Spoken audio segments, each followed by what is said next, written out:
couple days ago, we talked to you guys about players we're excited for. Let's get negative. We are talking about players we are worried about. There has to be some sort of expectation, and we don't think they're going to live up to it. We think they're going to be a little bit worse, possibly. I've got 12 guys. I know James is going to end up having like 100. Can't wait to see what your list is there, James. Before we get going into it, make sure you guys are subscribed to the Windup on YouTube for all the video content. And if you want to listen to us, Apple Podcasts, Spotify, wherever you find your podcast, you can find the Windup. Search us up over there. Download the podcast. We do appreciate it. All right, James, the floor is yours again here. I'm going to let you pick the first guy on the list. First guy on the list. I'll make it one of the biggest names in baseball last year. The guy we always forget when we do our drafts. It's very fair to be concerned with Cal Raleigh right now. Yeah, I put him as well as towards the top. I didn't necessarily rank him like from most concerning, but there are a lot of things going on with Cal Raleigh's game, and it kind of even builds into a little bit of like since August of last year, where we're now going on a stretch where Cal Raleigh, while he did hit 60 home runs last year, and I do think is still going to be a good baseball player, he might be closer to the player he was before the 2025 season than he was the 2025 season. And I think that's totally is a fair expectation. I think when we did our video before the season about players we expect to be worse than people expect, I was saying expect a lot there. It's going to feel like by the end of Cal Raleigh's career that the 2025 season sticks out like a sore thumb. Yes. And I think now him possibly reverting back to like, a 320 OPP guy with 30 home runs is going to be like, wow, remember that time he had a 950 OPS and 60 home runs? Yeah, because in the past, that's what he was. He was a 750 OPS guy, mega strikeouts, tons of home runs still. 30 home runs in a 750 OPS at the catcher position. You will take every single day of the week. It's just that a lot of the underlying stuff right now for Cal Raleigh is a bit concerning. He's never been a guy who prioritized contact by any means. He always chased, always swung and missed, always struck out. The issue is right now, he's not hitting the ball hard almost at all, ever. Does he have one hard hit baseball? Just one or two, yeah. Yeah, one or two, and that I know it's, again, 53 plate appearances. Take everything with a grain of salt, but it's just the at-bats have looked really bad, and for a guy who did not have a particularly good spring either, it seems like it's carrying it over at least to the 2026 regular season. He feels like a guy who's loosely probably chasing everything that last year was, like being one of the best players in baseball. I think another problem with Cal Raleigh right now, and I wanted to bake this in with concern about the entire Mariners team. There was a great piece on Fangraphs that went up today as we're recording this Wednesday by Ryan Blake about how a team like the Mariners right now, they look horrific hitting across the board. As a team, they look pretty bad. Like, it's J-Rod, it's Cal, it's Josh Naylor, it's the big names. But Rosarena. Randy's got great numbers still, though. So, I mean, all their bat speeds are down as a team. And I think a big part of that, I'm going to talk about another team who this is dramatically impacting next. It's cold. Some of these places where people are playing baseball right now are very cold. Some are very warm. That is a huge, huge, huge influence on early season numbers. And I think that's something that's impacting this team. Guys like Naylor, J-Rod. But at the same time, as little contact as Cal Raleigh's able to make right now and as little damage he's able to do with that contact, it's a horrifying combination. Yeah, the floor is very low right now for what we've seen from him. Again, he's going to get hot. He's going to hit his 30 home runs still. At least 35. It's just, I think there was even conversations that people were having as like a top 10, top 15 player in baseball going into this year, and I think he probably goes back to where he was, which was like a borderline top 40, 50 guy. Yeah, and I think that's okay. Totally fine, but it's just we're going to be chasing that ghost for a long time, it seems like. Yeah, going to be chasing that high for sure. All right, you went Cal Raleigh. I'll go with another one of the bigger names on this list, but I'm going to go to the pitching side here, James. We talked about him all offseason. I know you're Got to talk about Ranger Suarez. Yeah. I hate to say I told you so because it's only 8 innings, but the concerns that we had about Ranger Suarez, specifically also pitching in Fenway Park, I mean, it's looked pretty good so far through 8 innings. I mean, just much fewer the batted balls are turning into outs. He's even missing fewer bats than he did last year. Kind of worried about this whole Red Sox team right now, too, but I think we're going to do another video about just teams whose stocks are up and down in the next coming week. But people are squaring up Ranger Suarez like they never have before. And I think a big reason for that is who knows if he's dealing with something, but in the spring training, we saw that he got pieced up. And right now, he's missing spots. Ranger Suarez rarely misses spots. The changeup's not finding the edges. The cutters, fastballs, and sinkers are all winding up right down the middle. His curveballs, a lot of them have been uncompetitive. He right now is a shell of himself, for lack of a better term. I think it will clear up because things like command can go in and out, but it's, I don't know, some people in that Red Sox front office right now would be like, oh, we got 5 years of this? Yeah, and the big reason we were haters of Ranger Suarez and the contract that he got was, again, because of Ranger Suarez's pitch velo. And the big reason being that what we're seeing right now, when Ranger Suarez is not deadly accurate, when he is not 99.9% precise, he's just going to get absolutely torn to shreds. And that's what's happening. The stuff is not nasty right now. The location and the command is horrendous. And on top of that, he cannot blow anything by anybody. And he never has, and he never will. So when you put those three things together, you close your eyes, and he's just like Martin Perez in this form. Right now, when Ranger Suarez has thrown a pitch in the strike zone that a hitter has swung at, they make contact 96% of the time. Oh, wow, that's high. Very high. The league average for a pitcher is 82.5%, but that is still unbelievably high. And again, just this is what we talked about, why his contract we felt was a bit riskier than some other guys this offseason. If you can't hit your spots, you don't have a lot of ways to cover up mistakes. And right now, sadly, even and in a park like Fenway, where right-handed hitters have a nice time getting on base, have a very high batting average, higher than most of the rest of the league, it's not a good combination at all. Yeah, don't worry, this won't be an I told you so video. But not yet. We have plenty of time. It's only been 8 innings, but yeah, only been 8 innings, but it is bad. And I do have I think two more Red Sox players on this list. So okay, interesting. I don't have any other Red Sox players. I went very opposite of the players who I'm surprised about. I went much more top line for this one. I think I probably went top line in certain spots, but I also went on guys that I just personally like, and I'm like, I think it might be bad. Okay, so I did the opposite. I was at some guys coming into the season I did not like. One of them being Michael Busch on the Cubs. Yeah, I didn't put him because I'm not fully worried yet, but the worries that people had going into the season are coming true. This is also another one where Chicago has not been very warm early in the season. So I'm trying to, similar to Raleigh and the Mariners, take it with a grain of salt. But the way that team is performing right now at the plate, specifically Busch, who one of my main critiques of him and people who thought like a bright star was shining coming into the season was that he saw massive gains in his batted ball metrics without seeing any gains in his bat speed. So that happens. Sometimes you're relying on good quality of contact. Sometimes it's all about pitch selection, the way a guy's being pitched. Right now, he's still putting the ball in play as much, if not more, than he did for the entirety of last season. But the bat speed's down 2 full ticks. And again, I think a big piece of that is the cold. I tell everyone, check out Ryan Blake's article on Fangraphs. It goes through this, shows how much bat speed is impacted by temperature. But right now, Michael Busch, the fact that the quality of contact in a small sample, he's only put 33 balls in play, not a commensurate sample yet to actually take barrel rate, hard hit rate, any of those things. Even if that bat speed goes back to completely normal, though, I don't know how much his quality of contact gets saved. I don't know if he's the middle of the order power bat that I think the Cubs kind of need him to be, especially without Seiya Suzuki. Especially because the biggest thing that was the concern Michael Busch heading into the year is that last season he was a guy who made huge gains with his batted ball data, but didn't make any gains with his bat speed. So you don't know if that's something about partial batted ball luck, if that's partially about pitch selection, the way he's being approached by opposing pitchers.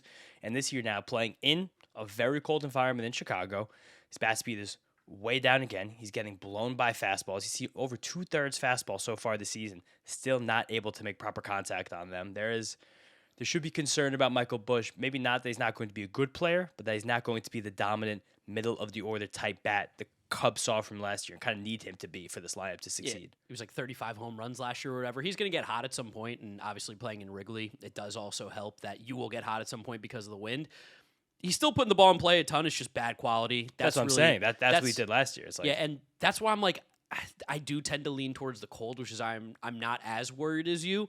Because even just think about swinging a baseball, doing anything in the cold. You're like, you're just a little bit slower, a little bit tighter. So I'm hoping that's the case, but it has been an absolutely nightmare start for Michael Busch this year. Yeah, very. And again, for Cubs lineup that without Seiya Suzuki really needs him right now. Can I raise you one and talk about another power hitting first baseman? Oh, yeah. I can't believe who this would be. Pete Alonso. And the reason I'm concerned is not that I think Pete Alonso is going to be bad. I don't know if he wants to hit home runs anymore, which feels stupid. I don't know who, what, when, where, or why would have given him this information. But there are a lot of things that are leading us to believe that Pete Alonso is actively trying to be more of a contact hitter. And what do you know? It is completely backfiring and not working for the guy who's just got paid $150 million because he is one of the premier power hitters in the game. He is hunting singles. And as Mets fans, we've seen this for periods of time before with Pete, especially at the beginning of the season where he'll be hunting for singles. I'm sure he feels a lot of pressure because of this contract. I'm sure for some reason his like meathead brain, he's like, I got to hit 300. If I got all this money, I got to hit 300. I'm hitting third, whatever it is.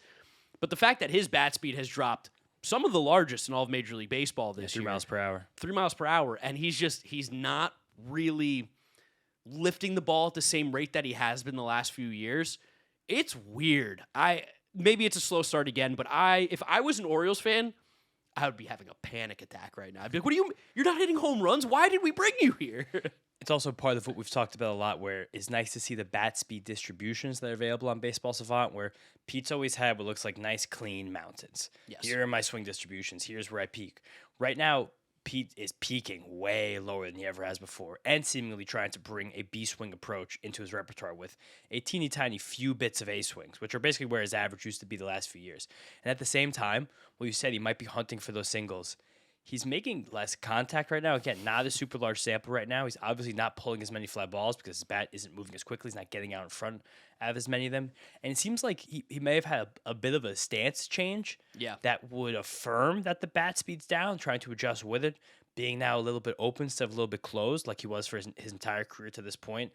And like you said, I'd be feeling not that great right now if I was McClanahan or an Orioles fan. No, I'd be like, we gave the guy who hits 40 home runs a year $155 million for him to try and hit singles and doubles. Like, Pete hit 272 last year with 38 home runs. Why would you make any changes? Why would you ever make an adjustment? Maybe they didn't make any changes. Maybe it was just the way that he trained heading into last year was a little bit better. You know what I mean? Like, it's possible, there could have been something where Pete's bat speed was trending in the wrong direction for a few years, or at least was trending. It was kind of staying level, but he kept shortening his swing to maintain the bat speed.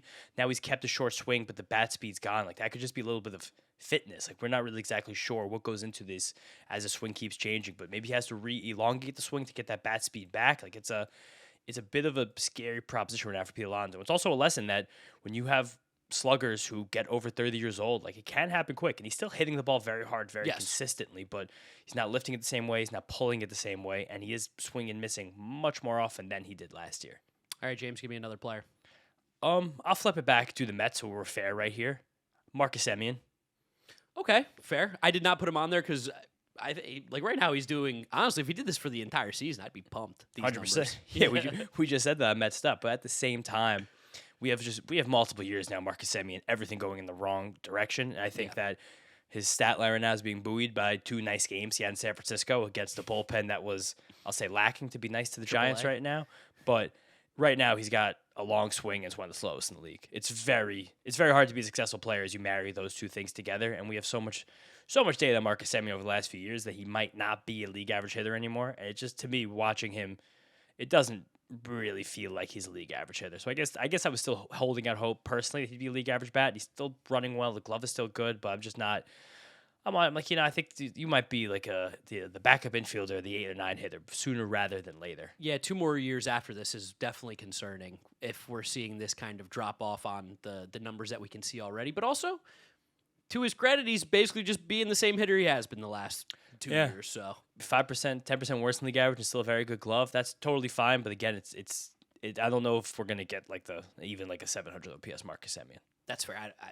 Again, if we do, Mets are doing some big things. If Marcus Semien's OPS starts with a 7, yeah, just trying to kill the Mets homerism stuff right there. Like, here's a Met who I think is a little bit worse than expected. If Pete Alonso did that stuff on the Mets, I'd be screaming from the top of the roof. Hit the ball in the fucking air. Pull the baseball. And with Pete, too, now that we've known what we've known after Joel Sherman has big articles from the offseason, that the Orioles were the only team in baseball willing to offer him that contract. To kind of bid against themselves. So a lot of Mets fans were out screaming from the rooftops that how could you not offer the guy a contract? It's a franchise legend. It's because someone drastically overpaid him. That's just kind of the reality. That's significantly. Fine. I'm happy that Pete got his money, but we'll see what happens for the next few years. I'll kill the Mets homerism here again too. Sean Manaea.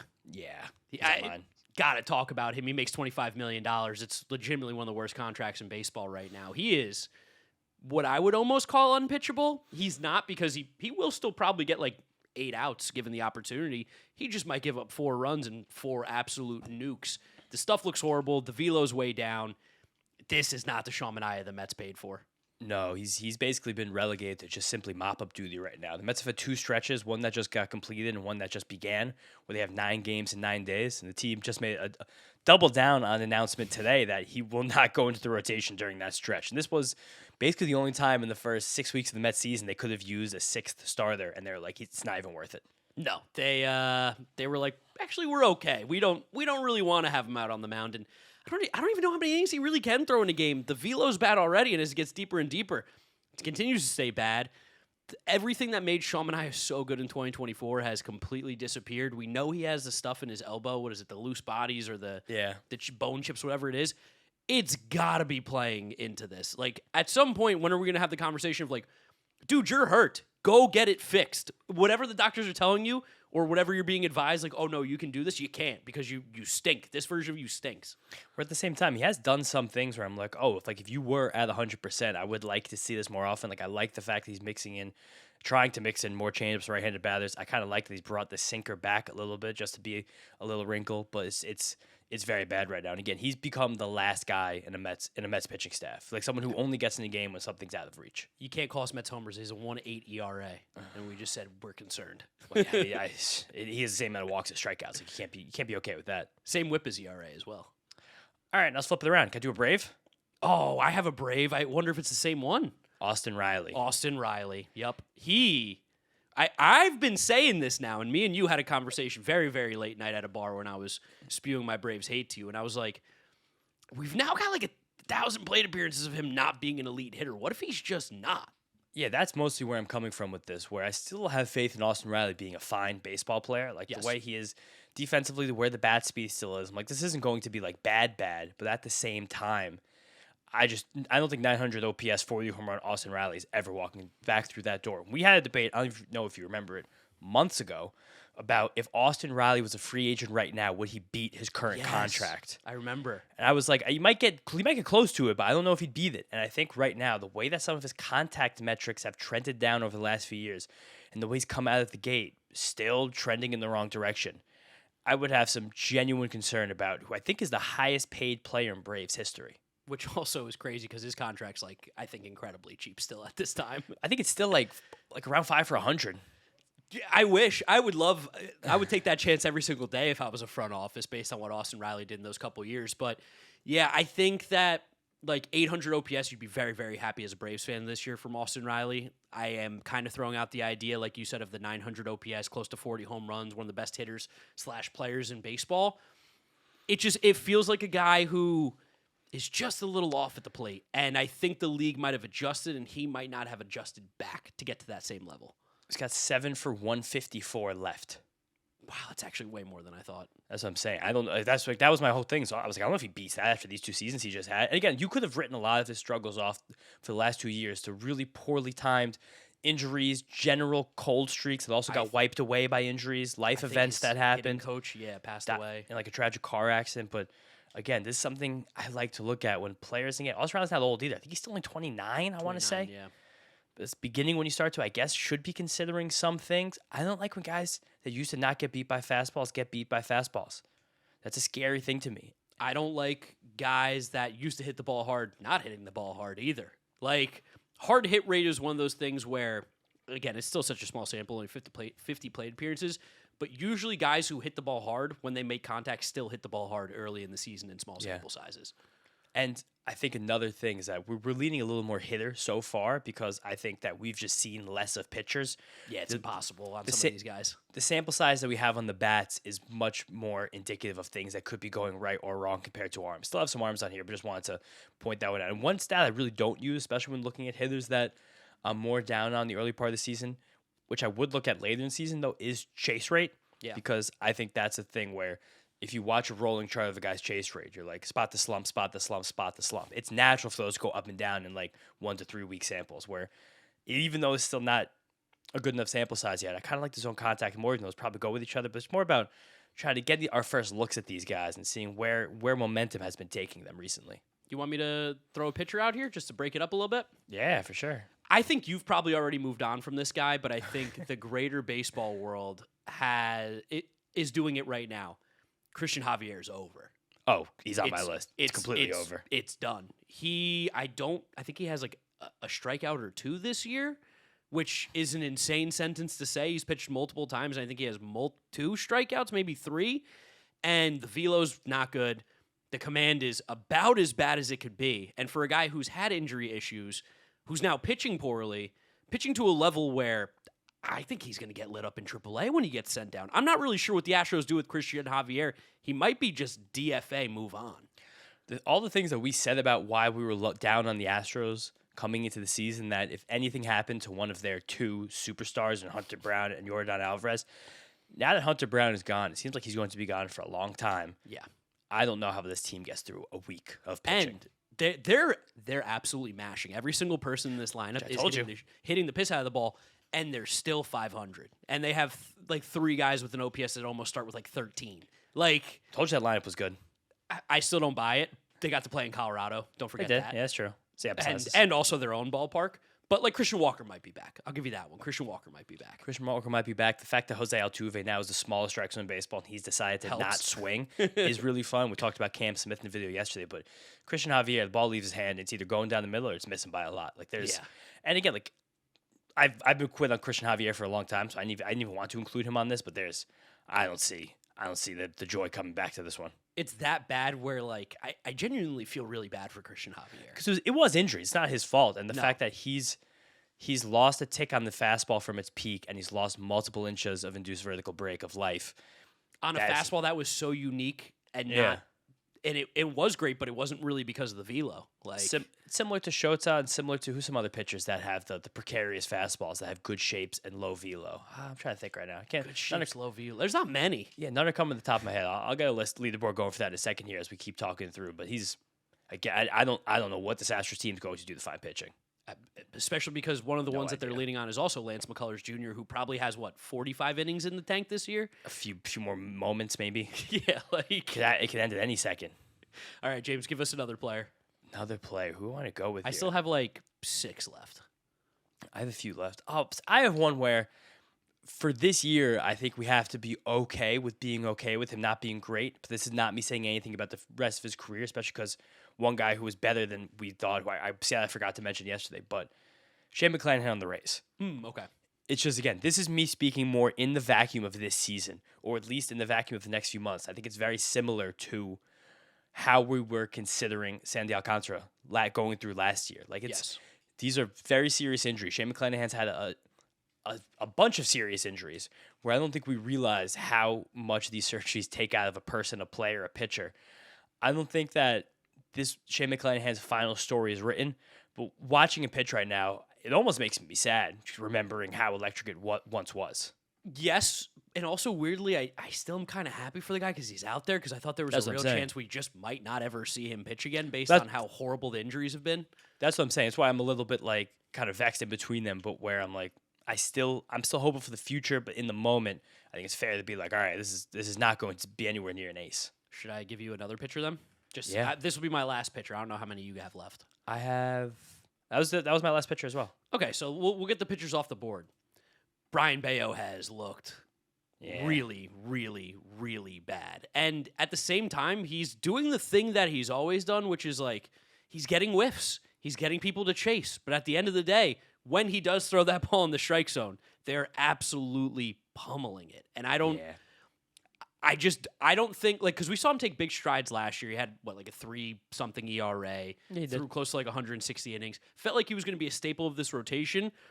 With how good the Red Sox young pitching is, I think that the Johan Oviedo injury sucks for the Red Sox and Johan Oviedo, but I think Bayo would have been the guy that probably got kicked to the bullpen at some point right now. Yeah, definitely would have. But he's also someone who, it was always precarious. Like, it always felt like Brian Bayo needed that one last adjustment, needed that one more thing to happen, and it just never came, and now maybe he's outrun that. I think the Red Sox were also kind of desperately trying to train him over the course of the offseason, and it just didn't happen. Similarly, like how we talk about Ranger from the left side, success as like with velo, Brian Bayo has no velo from the right side. And that's even worse when you're throwing like 93 flat with your 4-seam, 93 with your sinker. It's just, if you're not 100% dominant command-wise, which Brian Bayo has struggled with throughout his career, you're going to be struggling. And I don't see the step forward this year again. Yeah, that's totally fair. I have another Red Sox who he was kind of the fringe of my list because from our conversation, I've never been super in on this guy anyway. Ooh. What? It's one of 2. It's Marcelo Meyer. Oh, okay. That's the one you went with. He looks dreadful. He does, but then he also does some stuff every once in a while. I'm like, hey, he can hit. Red Sox stats, we've shouted out a few times this channel. He put up a compilation of Marcelo Meyer just whiffing at changeups and breaking balls below the zone. Something it seems like from our guy Nene Takes, who does good prospect lists, good follow on Twitter. He said that was the one critique he always had about him through the minor leagues, that he just loved to golf, and he kind of never stopped. Wasn't there a movie with Clint Eastwood where he was like a scout for the Red Sox? It was called Trouble with the Curve. It might be about Marcelo Meyer. Maybe it is Marcelo Meyer, but that's the only thing that could be Marcelo Meyer's saving grace right now is how bad Trevor Story's been. Well, that was my guy on here. There you Was go. Trevor Story? Trevor Story might be over. Might be done. Looks quite bad, but that's a situation where Story just might have to get over. I mean, I also like Trevor Story. This is another situation where I didn't want to put him on here because I'm sure if we split out each individual month for Trevor Story last year, we could have found a 40% strikeout rate, Zero walks with a 50% chase rate. Like that's the thing that I know that he does, so I'm not concerned about. But the fact that he looks dreadful in defense again, Marcelo Meyer might get some shortstop reps that could kind of save him in the meantime. Yeah, both of those guys not looking particularly great. The reason I put Story too is just I think the bat speed's down as well. Or no, it's the same thing as last year. He just doesn't have particularly good bat speed. I just think that the archetype of a 33, 34-year-old bad defensive shortstop who hit for power 7 years ago, like I just don't know how Trevor Story is a starting shortstop on any teams right now that are seriously trying to compete. No, I agree with you. I don't think so at all. All right. You got something else to say about him or next guy? No, not about him. I got next guy. This is the last big guy on my list. I was much more. My next four are all, I think, names everyone knows, but the expectations are all over the place. Okay, let me get my last one off, then you could rattle off yours. George Springer. Yeah, okay. Like, I considered him. It felt obvious, but I don't think he's going to be bad this year. But I just think we're going to get someone who reverts back to being, Old? the George Springer who we saw over the last few years, rather than the guy who last year was one of the best players in baseball. And again, I do think it was a function of how good the Blue Jays were prep-wise last year, maybe how many other really good bats were in that lineup that Springer got to feast on fastballs, where this year now, which was the trend that was happening for Springer the 2 years prior, he's getting burned by fastballs. He's seeing more of them. He's seeing more breaking balls, actually. Maybe that's them mixing the fastballs into different spots, but he's not attacking and hunting the fastballs the same way he was. I think that the fact that the swing and miss is up, I think that's something that'd be natural for someone at his age, and I think that the power he has left can only take him so far. And again, like last year was obscene. Like last year, George Springer had a higher OPS than Cal Raleigh. So it's not me saying that's over for George Springer, but it's me saying 36-year-old George Springer is going to look like 36-year-old George Springer. Yeah, not one of the best hitters in baseball. No, I think that may be like last year pitchers like, oh, we actually do have to take good care of our time against George Springer again. Yeah. And right now that Blue Jays lineup doesn't have as much punch. No, injuries too have been a big part of that as well. And I actually have another Blue Jay on here that I want to talk about, Dalton Varsho, and you mentioned it before as something that you liked. I think that he was doing correct? That it looks like he's trying to hit for more contact because the power had looked good. He's like almost not hitting the ball well once or twice, I think, this year. He has completely now shifted, which is such an interesting change for me, where Dalton Varsho, I think, became a really, really good center fielder because he had the elite defense and was like, I could pop out 20, 25 home runs. Showed that last year in a small sample. Hit 20 homers in 270 plate appearances. He's one of the few guys on the Blue Jays whose bat speed went down now, which is confusing, and the K rate went down. Like he's swinging and missing more contact. Less. He is playing very much like a leadoff hitter again. And I think for the Blue Jays, they need Dalton Varsho to be hunting for power and play elite defense. That's all they need from him. So this is why I'm actually didn't put him on here, because I just think that power will come, because what he did was he shortened up a lot. Once it was kind of frustrating that we didn't have the bat tracking data through the spring, so we only had a lot more of the surface level stuff to look at. But when Dalton Varsho was swinging and missing much less in the spring, something I was excited about, talked about him a lot on my channel, he was still accessing power then. Right now we don't have a great sample for accessing power. We have a good sample for things like swing decisions and contact rates. And Dalton Varsho's bat speed has come down a bit, but his swing is much shorter. Yes, and I don't think that's going to play well. I don't think that's going to play for power. That's fair. I think the way that his bat speed's still genuinely plus. It's fine, yeah. I think he'll still find a way to find that, but he's someone now I'm looking a little more closely at. Also, he's one of the guys whose height, I didn't even realize how much it changed with the measurements. He's always been 5'8", I thought. I thought he was a 5'10" guy, 5'11" guy. He's 5'8" now. Maybe that was a change. I always thought he was around that height, but he's also someone, too, who, even when he was hitting for as much power as he was, because he refuses to get on base, he was basically a league average hitter. So that's why I'm like, I think it's way more valuable to be a league average hitter when you hit home runs than a league average hitter who gets hits. Is that crazy? Definitely. But I think home runs are like the noisiest thing. And we keep talking about yeah. temperature and how long it takes for those. They play metrics. inside. Yeah, no, I mean, not about him. I'm saying we're giving a lot of guys breaks in other places. I think the powers thing we can't really see as much right now. I've got three other players to talk about. You want me to just go through them real quickly? Yeah, bring them through. Okay, probably the one that I think I've been more hip to, and I think people around baseball have been rooting a little bit. Joe Adell. Yeah, I think he just has an unsustainable profile, and last year he ran into 37 home runs, and I'm happy for him. I think he's going to become, and this is going to be maybe something weird that we see now in modern baseball because of how it's played. He might become a home run accumulator, but might not actually be that valuable simply because he's going to get 500 plate appearances as long as he stays healthy on that Angels team, which stinks. So he'll probably run into 30 home runs because he takes the hardest swings in baseball. Yeah. And if he makes contact well 30 times over 500 plate appearances, probably just going to be 30 home runs. But there's a weird world where I could see him having like a 740 OPS and like 30 home runs. And I don't know for a guy who can't play any defense. I know he just robbed 3 home runs. I was going to say, defense. And his OAA is still negative for the year. I don't see a world where that is a sustainable player to have in your lineup every single day. He feels very volatile. Yeah, I disagree, but I think there's value for a player like that if the defense isn't horrific. And again, I don't think it is horrific. I don't think you're going to convince anybody the defense is horrific. He had one of the best defensive games in the history of the sport. But he robbed 3 home runs over their baby fence. That was cool. It was cool. That was really cool. We were busy on Saturday, but that was cool to come back and look at those videos next day. One of the coldest pictures ever, him standing in the outfield like that in the stands. And then for 2 days later, the Angels get another iconic baseball picture of Walt Weiss making an all-time form tackle on Jorge Soler. Gosh, show South Carolina Gamecocks that film. That was unbelievable. If everyone tackled like that in college football, apparently he was a jiu-jitsu guy. Really? Or karate, something in martial arts that people were talking about. Muay today Thai? on Twitter. I'm sure. Why not?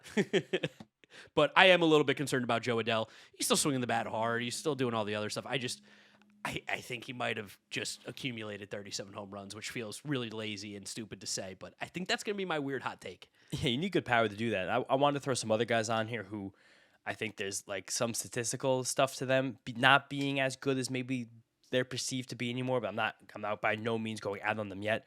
And this, all I'm doing right now is sorting by which hitters have seen the highest rate of pitches in the strike zone this year, which to me is a proxy for how little pitchers are afraid of them. So Let's see if you name any of my guys. Let's see. Ernie Clement. I didn't name him. Bregman. Nope. Perdomo. Did not mention Perdomo, but I considered him. Dodgers Muncy. Nope. Okay. No, that was the guys I wanted to flash who were in the top 16 of seeing the highest rate of pitches in the strike zone so far this season. I was going to flash Jacob Wilson. Yeah, okay. I don't think anybody on the planet Earth is afraid to throw this guy a strike for multiple different reasons. One, he'll swing at every single pitch. It seems like he is very, very concerned with not striking out and trying to make hyper contact, which is why his K rate, which is insane, is 14%. It's one of the best K rates in the league, but that is double what it was last year. I think teams are just like, okay, you're going to hit. We're going to put it on the edges. You're not going to ever be able to make good contact because the pitches are not in places that are very good for you to make that good contact. And also, if you do, you have the slowest swing in baseball, so we'll probably just catch the routine fly ball in deep left center. I was going to say, he actually flashes on this list, too. He's 13th in the highest rate of pitches in the strike zone he's seen. He's still chasing that often. Yeah, he has the worst chase rate right now in the small sample. Hasn't walked once. He has the slowest bat speed in baseball. I love Jacob Wilson, and one thing that I loved about him in college was that you could see a linear progression of him every single year. He got better and better and better, and even last year he took a huge step forward. I thought I heard something about him talking about wanting to swing harder and get a little bit more power. Hasn't done it. Gone the complete opposite direction. That's quite disappointing for me. The A's in general have been about as bad of a baseball team as you could be. Yeah, especially the lineup, which we were both super in on. They've been bad. Good jinx right before they play weekend against the Mets. I think Jacob Wilson's going to get a home run against the Mets. Similarly, a guy like Jung Hoo Lee. Oh, that was my last guy. Okay, there we go. Perfect. It's just the Giants fans are even starting to turn on him. Those were the hooligans. Yeah, I'm seeing some extremely racist tweets coming from we don't like that. Yeah, from certain people on Twitter. Listen, like it's not that serious, guys. It's just baseball at the end of the day. But I put him on here because I'm worried we're getting to the point where Jung Hoo Lee's unplayable. The problem why I don't particularly care is because I was never a particularly big fan of Jung Hoo Lee and the kind of baseball they played, especially with the price tag that he got. And I remember catching a lot of flack for saying, like, we're paying Jung Hoo Lee this much money when we know in San Francisco he's going to get these offensive numbers. I never understood it. He's a fourth outfielder to me, sadly. He could be a fine third outfielder, but with For, other the very White Sox. with other very good outfielders like Jung Hoo Lee. He flashed out our worst contracts in baseball video. Yeah, no, not you. Our highest viewed video ever. Yeah, a lot of people over there were not happy about that. Yeah, especially again, I talked about this a lot this offseason, where if you look at his production in the KBO, just home runs by season, this is not a proxy for anything, but home runs by season. 2, 6, 6, 15, 7, 23, 6. I'm going to say at 23.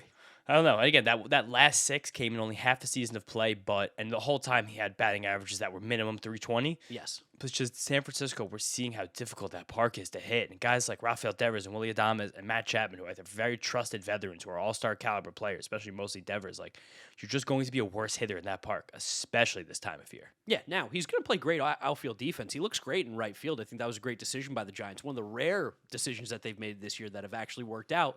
But I mean, for a guy who's supposed to be contact first, speed, all that kind of stuff, he's like a 260 hitter at the major league level, and that's probably his ceiling in terms of batting average. So I'm worried about Jung Hoo Lee right now.